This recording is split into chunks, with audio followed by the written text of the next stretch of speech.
জয় জয়তে খবৰৰ জৰিয়তে সদৌ অসমবাসীলৈ আমি আমাৰ আন্তৰিক সেৱা আগবঢ়াইছোঁ। এয়া শ্ৰীমন্ত শংকৰদেৱ সংঘ কলিয়াবৰ জিলা শাখাৰ অন্তৰ্গত পশ্চিম কলিয়াবৰ প্ৰাথমিক শাখাৰ ধৰমপুৰ গাঁৱত সোণাৰীহোলা বৰনামঘৰত অনুষ্ঠিত হ'বলগীয়া 22 জুলাইৰ পৰা 26 জুলাইলৈকে শংকৰী সংগীতৰ গীত বাদ্য আৰু নৃত্যৰ কৰ্মশালাৰ আমি বিস্তৃত কাৰ্যসূচীৰে অনুষ্ঠানটিৰ আয়োজন কৰিছোঁ।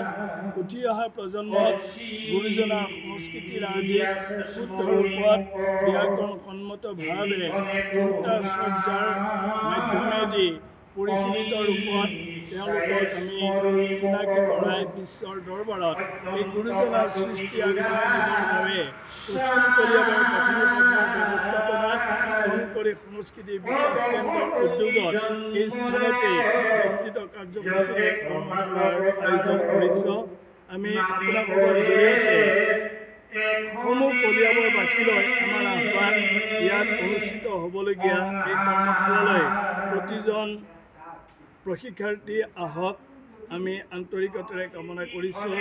অভিজ্ঞ প্ৰশিক্ষকসকলৰ দ্বাৰা আমি ইয়াত গীত বাদ্য নৃত্যৰ এই প্ৰশিক্ষণ সত্ৰৰ ব্যৱস্থা কৰিছোঁ।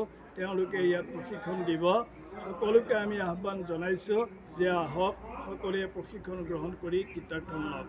এটা কথা দুখেৰে আমি জনাব লাগিব যে সিদিনা কলিয়াবৰত দ্বিতীয়বাৰৰ বাবে যি হাতীমৰাত মাথাউৰি ভাঙি বানপানীৰ এক বিভীষিকাই কলিয়াবৰবাসীক শংকিত কৰাইছিল, আমিও শংকিত হৈছিলোঁ। আমি বানপানী পীড়িত লোকসকলৰ দুখ আৰু দুৰ্দশাত আমি উমীয়মান হৈছিলোঁ আৰু আমি আলোচনা কৰিছিলোঁ যে আমাৰ অনুষ্ঠানভাগ স্থগিত ৰাখিম। কিন্তু বৰ্তমান পৰিস্থিতি অনুকূলে অহাত আমি পুনৰ এই স্থগিত কৰা কাৰ্যসূচীভাগি অনুষ্ঠিত কৰাৰ মানসেৰে আমি প্ৰস্তুতিত আগবাঢ়িছোঁ। বৰ্তমান আমি সকলো উৎসাহ উদ্দীপনাৰে আগবাঢ়ি আহিছোঁ।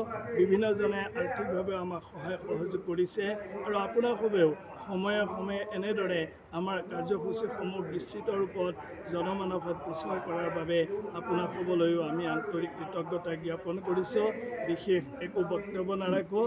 আমি আশাবাদী যে হ'বলগীয়া কৰ্মশালাভাগিৰ সফল সমাপ্তি হওক, ইয়াকে কামনা কৰি পুনৰ আমি সেৱা জনাই আমাৰ বক্তব্যৰ সামৰণি মাৰিছোঁ। জয় গুৰু শংকৰ কৃষ্ণ।